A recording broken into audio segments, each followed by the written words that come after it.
ভিডিওটি মনোযোগ দিয়ে দেখুন।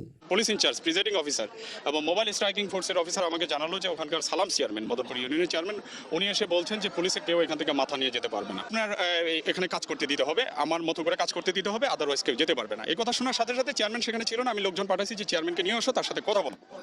চেয়ারম্যানকে লোক পাঠানোর ফলে চেয়ারম্যান আসেনি।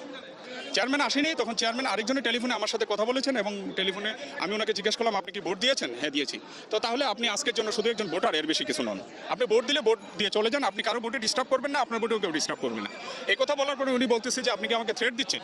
আমি বললাম থ্রেট তো আমি দিচ্ছি না, থ্রেট আপনি দিলেন আমার লোকজনকে।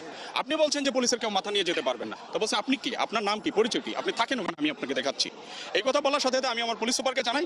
পুলিশ সুপার আমাকে বললো যে তাকে অ্যারেস্ট করো, আমি ফোর্স পাঠাচ্ছি, দ্রুত তাকে অ্যারেস্টের আওতায় নিয়ে আসে।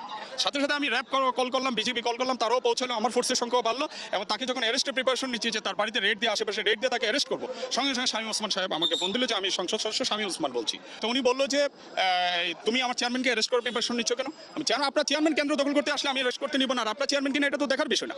তো উনি আমাকে বলতেছে যে প্লিজ, আমি শামীম ওসমান বলছি, আমি কাউকে প্লিজ বলি না, আমি বলছি গিভ হিম দ্য ক্লিয়ারেন্স, তুমি কেন্দ্রটা ছেড়ে দাও, তুমি তোমার মতো করে চলে দাও, গিভ হিম দ্য ক্লিয়ারেন্স। সময় দ্রুত পড়ে যাচ্ছে, 4টার ভিতরে 70 থেকে 80% ভোট কাস্ট করতে হবে, তুমি কেন্দ্রটা ছেড়ে দাও এবং চলে যাও।